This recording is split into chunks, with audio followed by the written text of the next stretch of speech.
9, 8, 7, 6, 5, 4, 3, 2, 1. Are who we thought they were. Playoffs? We'll talk about playoffs. We just talk about practice. We sitting here, I'm supposed to be the franchise player, and we're in here talking about practice. NFL reactions with the Sports Memery.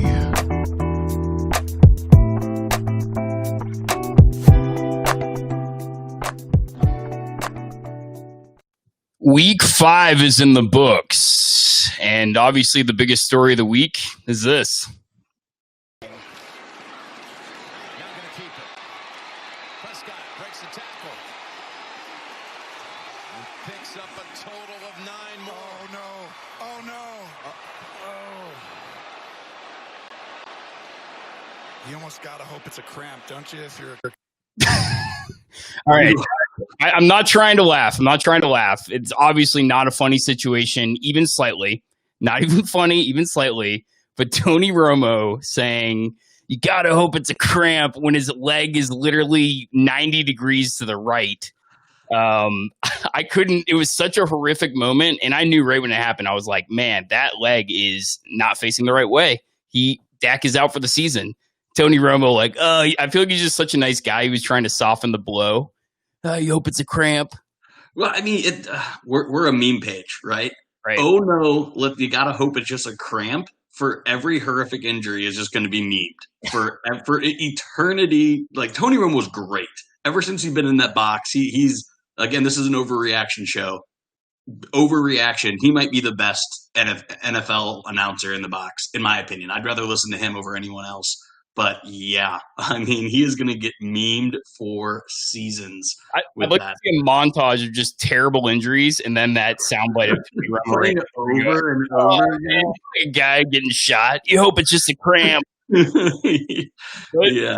So obviously, Dak goes down. He's gone for a really long time. I mean, possibly forever. A compound fracture of the ankle. I mean, that's bones sticking through your leg. Alex Smith had a similar thing. Gordon Hayward. I mean, I have to look. I mean, how long was Gordon Hayward out? He was out a season and a half. I mean, was that a compound fracture?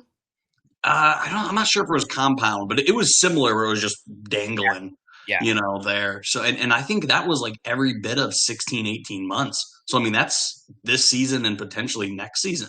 Have you ever seen a cramp that bad? No, I've never seen a cramp that bad. That would be the worst cramp I've ever seen. But in terms of the game, I mean, Andy Dalton comes in. There's a lot of Cowboys fans that really wanted to see Andy Dalton. He came in. He made one mistake with the fumble, but other than that, I think he was 9 for 11. Had like 100 plus rating. I mean, what do you think about Andy Dalton? Was this team already going to be good? Is Andy Dalton just coming in at the perfect time to shine? Like, what are your thoughts on the Cowboys going forward? So I don't think it's very good. I mean, we just said last week that we both think the Cowboys were still going to win that division. I, as a Steelers fan here, I've seen enough of Andy Dalton. The guy's not good. Right. He stepped in, but when teams get an opportunity to actually scheme against him, it's going to be bad. And with that defense, you're going to have to score. And Andy Dalton has always been a game manager, like rely on his defense. That's not the case of what he's getting into right now. So I think things went from bad to worse for Dallas. I mean, he comes in with incredible weapons. So, you could argue he never had these good of weapons with the Bengals, but you just have to look at his whole career. I mean, he wasn't just around for a few years with the Bengals. He was around for a very, very, very long time. And he, like you said, he's just a game manager. I don't think, unless that defense improves, I don't know, man. Their schedule gets a lot easier, so maybe he's successful, but I don't know, man. I'm pretty pessimistic about it. Yeah, no, for me, the only hope is, because Dak was slinging, I mean, he's throwing 40 plus times a game. Does this just turn into a time of possession and feed Zeke 25 plus? I mean, he was still getting his touches, but I mean, I think that's their only chance if they completely change their current offense and just go to a conservative, grind it out, time of possession, 30 plus minutes. I think that's really the only way they can succeed. From a fantasy perspective, you got to be really happy if you own Gallup right now, right? I mean, clearly he's one of his favorite receivers. So, yeah, it's going to be interesting. CeeDee Lamb, I think, is going to be the odd man out on this because, Dalton is just not Dak. He's not going to put up – he was on pace to break the NFL record for passing yards. You're not going to see that with Dalton. So there's a lot of mouths to feed. It looks like he likes Gallup. So it's very promising. You might want to go get Gallup in fantasy. Yeah, well, I mean, again, there were enough mouths to feed with Dak, right? You had Amari, you had Lamb, you had Gallup, you had Schultz, who actually came in and was a very serviceable tight end. Fringe, and we're talking that 8 to 12 tight end range, and Zeke. So that's 6 fantasy players. It'll be really interesting to see what those 6 players do. I bet Schultz falls off. I bet CeeDee Lamb drops off. But I do right. I think the arrow is pointing up for both Zeke and Gallup. We'll see. I mean, Carolina lost Christian McCaffrey, and they've won 3 games ever since. Teams can mobilize, and sometimes, that was a really dramatic. I mean, people are like really taking this hard. It felt like Kobe died again. It's crazy. Like, I know it's horrible to say, but people are like really sad about it. I mean, he's a good guy, Dak, and I think it's a bummer. You know what pissed me off on social media were all of these. I mean, we're sports media, but everyone's like, well, Dak said no to the big contracts. He was being selfish. He rolled the dice on himself. Like, not the time and place for that. Like, I was mashing the unfollow button to anybody that was saying that. Like, just come on. That kind of pissed me off yesterday. Well, go ahead and unfollow me because I'll go ahead and say it. I mean, you do got to say that's the risk he took. I think, he was trying to follow the Kirk Cousins method where he kind of bet on himself for a few years to get that big contract. But of course, you run the risk of injury, and that's the problem with the franchise tag. People are like, he got paid $33 million this year. Yeah, he did. But he could be paid, 30 plus for the next 7 years. You know what I'm saying? He potentially just lost $150 million by this injury. I mean, hopefully he comes back, but geez, that injury is not something that's easy to come back from. We're talking at least a year recovery time from what I'm hearing. And yeah, but some other big news around the NFL. Patrick Mahomes takes the L. First loss of the season. What did you think of that game? I watched the entire thing. It was an incredible game. Yeah, I watched most of it, and he just looks vulnerable again. I mean, this was almost the same recipe that we saw in the Los Angeles Chargers game, right? Like, pressure up the middle, get him to make a decision quickly. Don't let him sit back in the pocket and contain him. I think that's the biggest thing that I saw in both. He wasn't able to get out and scramble. He had to do things within the confines of the pocket. And yeah, he looked shaky now, 2 out of his 5 games, and this one actually cost him. I'm not going to say he looked shaky. I think the Raiders just came in with a really good game plan. The Chiefs, I mean, it was obvious what the Chiefs were doing on defense. They were going to stack the box and dare Derek Carr to throw it downfield. And indeed, they took their shots. And I think that this is a blueprint. It's a risky blueprint, but this is the only way to beat the Chiefs. You can't go back and forth against Patrick Mahomes. You got to sling it downfield. And dude, Ruggs, oh my gosh. He only has like 7 catches this year, but every catch has gone for like 30 yards. He is a special player, an interesting guy. Yeah, no, I think you're right there with the blueprint as far as what to do on offense. I mean, they time to possession pretty much 3-2. The Raiders had the ball for 35 minutes. They ran the ball in the upper 30s amount of times. So they were either being conservative with runs or going deep. Like they were taking their shots when they had to, and it worked. Yep. What'd you think of that Brady loss? Is that sign of bad things to come in the future? Or is that just Khalil Mack just dominating a game? Right. I mean, that defense is so good there in Chicago. But kind of, I mean, I wasn't with you when the Buccaneers, and Brady had 5 touchdowns. Not this past weekend, the weekend before. But man, this was ugly. The Buccaneers looked bad. Yeah. And again, how much do you attribute to Chicago? A portion of it. But man, the Buccaneers have just kind of been a roller coaster so far this week. And if I was a Tampa fan, I'd be concerned. I don't think miss the playoffs concern, but right now they don't look like a Super Bowl contender.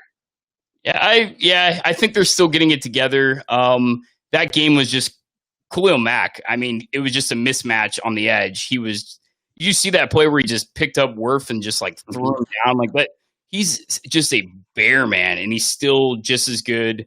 Brady was getting really mad at his offensive line. You could see a lot of passion there. And screaming at his receivers, screaming at his line. I mean, it was kind of vintage Brady as far as his sideline antics. Give it up to Foles, man. Big Dick Nick got it done in the end. I mean, he had to make that drive. It's kind of old news at this point, but I thought that game was really interesting. The Bears are 4-1. Maybe they're one of the worst 4-1 teams that's ever existed. People keep saying that, but they could be one of these teams, actually kind of like the last Bears team that went 13-3 that just keeps winning and grinding out these wins. And speaking of grinding out wins, Carolina goes from 0-2 to 3-2. I love it. I picked them last week in our pod, and I'm starting to really believe in these guys. I mean, obviously they were playing Atlanta, so you got to take that for what it's worth. And it was enough. Finally, Dan Quinn is out in Atlanta. 4 weeks, maybe 4 years too late. But yeah, Carolina's for real. And once Christian McCaffrey comes back, they're only going to be better.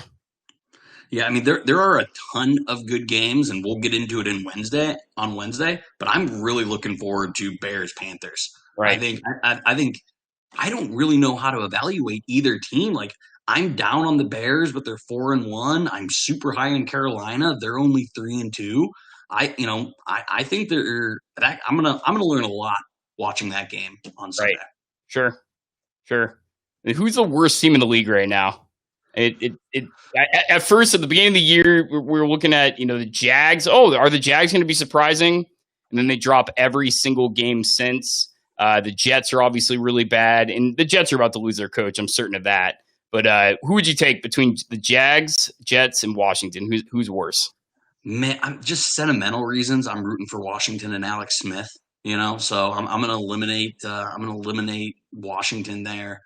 And you got to imagine the Jets. I mean, they had some pieces to win a couple games. So when we did the season preview, I had the Jaguars winning 2 games. I'm sticking with the Jags as the worst team. If I think they only win maybe 1-2 games the rest of the year. I don't know, man. The Broncos Jets game told me everything I need to know about the Jets. That game to me confirmed that the Jets are in fact going to get Trevor Lawrence. Because the Broncos did everything they could to lose that game. They threw in what's his name, Raquel or whatever the hell his name is. I can't even think of his name. He made so many mistakes. They still somehow won. The Broncos. The Jets are horrible.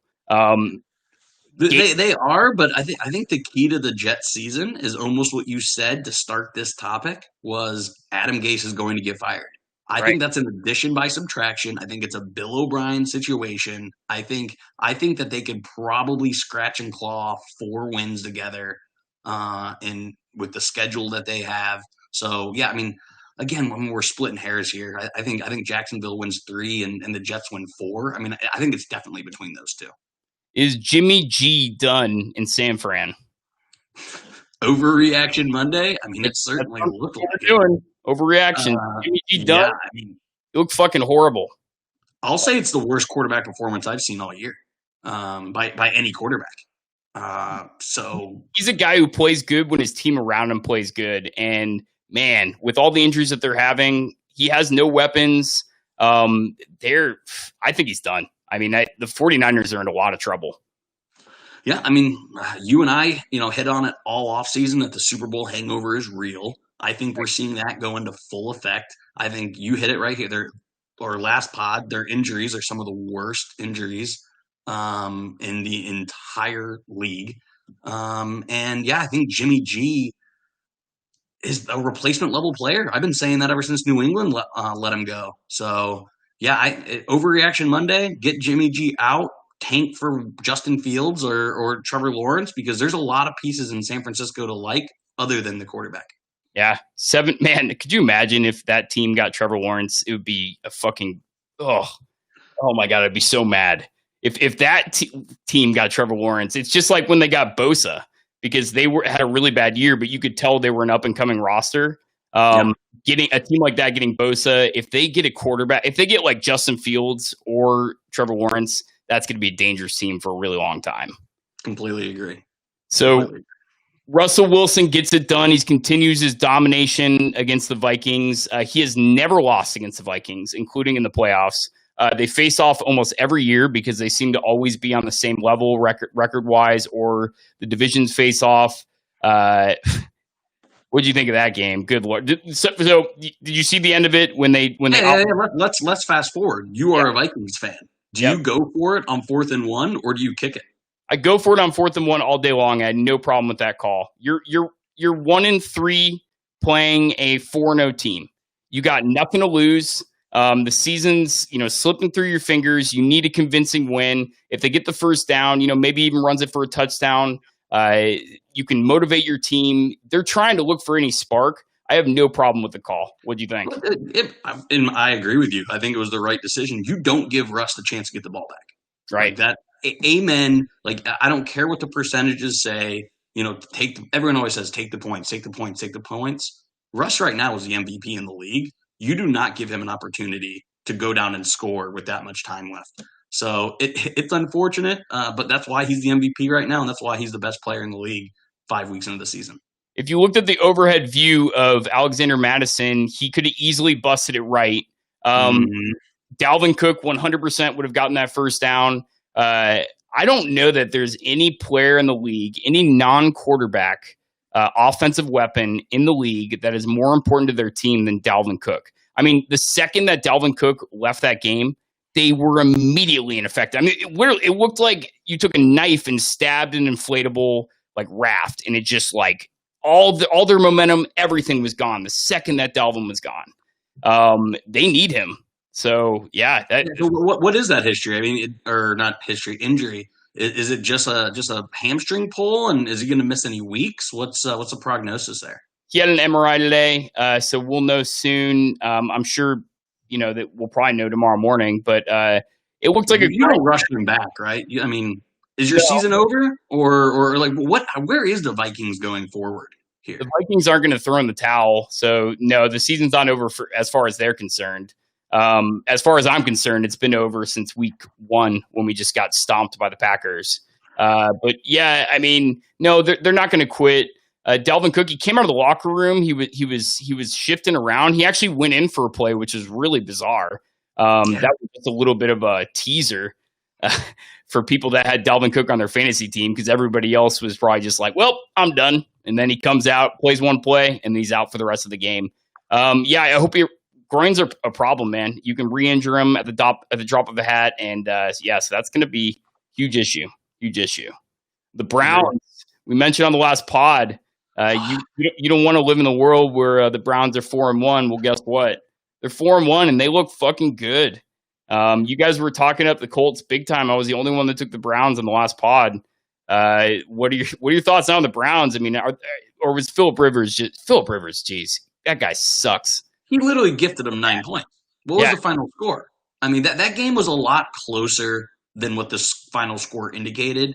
And if they have serviceable level, the Colts win that game. So, it's such a homer thing to say, like, oh, they didn't beat us, we beat ourselves. Anyone who watched that game, the Colts beat themselves more than the Browns beat them. Right. But you got to find ways to win, right? And that has plagued the Browns for years. They just have not been able to win. So if there was any takeaway from that game, it was the Browns made the winning plays, which is not something you associated with that organization. The Browns defense, they got a safety. They got a touchdown. Baker Mayfield looked good. I mean, against a really good defense. I think Baker Mayfield's starting to warm up this season. I think that North is just, man, it's going to be a bloodbath for the top. Steelers, Browns, 4-1 versus 4-0 next week. God, there's going to be so many good games. We're going to get into it on Wednesday, but it's going to be fireworks for sure. Speaking of the Steelers, Mr. Chase Claypool, is it Chase Claypool? Chase Claypool. Yeah, Chase Claypool, 4 touchdowns, including a rushing touchdown. So and he had a 5th taken away from him. There was a phantom OPI that the receiver, it was the receiver fell down, and then the ref just assumed it was a push off. So he should have had 5 touchdowns. Is that just a fluke game, or is he for real? Is that a guy you should go out and get in fantasy? Honestly, it all depends on Deontay Johnson. He got, if you look at the target share, he almost got exactly what Deontay Johnson got. So I think if Deontay's out multiple weeks, and right now they're looking at like an oblique back issue, which isn't something that heals quickly. Right. If Deontay's out any significant amount of time, Chase Claypool immediately comes a wide receiver 2 in fantasy leagues. Right. If he doesn't, then it's kind of a flex, probably roster spot. But it all hinges on Deontay Johnson's health, actually, is what I think. Well, shit, we're approaching the 8 o'clock hour. I really want to go watch the Saints-Chargers games. And any predictions for tonight? Hey, Justin Herbert, go shock the world, man. We all believe in you. I think we've all liked what we've seen so far out of him. And let's see if Drew Brees can actually put a good game together and if the Saints can wake up. I think I'm going to go throw some money on the Chargers right now. Without Michael Thomas, there's something rotten in New Orleans. I mean, Michael Thomas comes back and then he gets in a fight in his first practice. Obviously the Raiders just beat the Chiefs, but losing the Raiders, they've had some bad losses. They haven't looked good to me since week 1 when they beat the Bucs, and they dominated the Bucs. But so let's just say when the Saints lose tonight, are we talking quarterback controversy in New Orleans? Is there Jameis talk after Drew Brees throws 2 to 3 interceptions tonight? I don't think there's any chance just because of who Drew Brees is. I think there should be. Absolutely. Because, if they lose to the Chargers at home, that's saying something. So, I think there should be, but that's a guy, obviously first ballot Hall of Famer. They're not going to just bench him. So, right. I think there should be quarterback controversy, but, I don't think there will be. Unless he gets hurt, you're not going to see a backup come in. Yeah. No, I'm with you, but it'll be interesting. Yep. All right, man. I got to go get my bet in before the game. Enjoy and have a good night, man. See ya. Chat later.